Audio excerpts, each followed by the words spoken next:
Now with News 3's Ambar Rodriguez. She's here in the studio with us for a look back at some of the Tropicana's more colorful history. Ambar.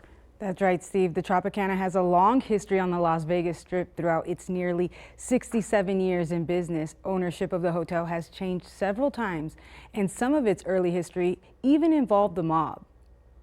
It opened April 4th, 1957, and it was called the Tiffany of the Strip. History professor and chair for UNLV's history department, Michael Green, says when the Tropicana opened for business, its builders had ties to organized crime. Their connection? Frank Costello, who was known as the prime minister of the mob.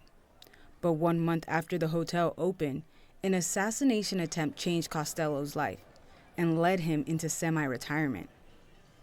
In come J. Kell Halsels, who became the general manager and part owner before he, his family, and investors sold the business. Eventually, Mitzi Stauffer Briggs, a chemical heiress, owned the Trop in the late 70s, and she did not know much about gaming. And the casino's ties to organized crime continued. A guy named Joe Agosto was the show producer for the Folie Bergère.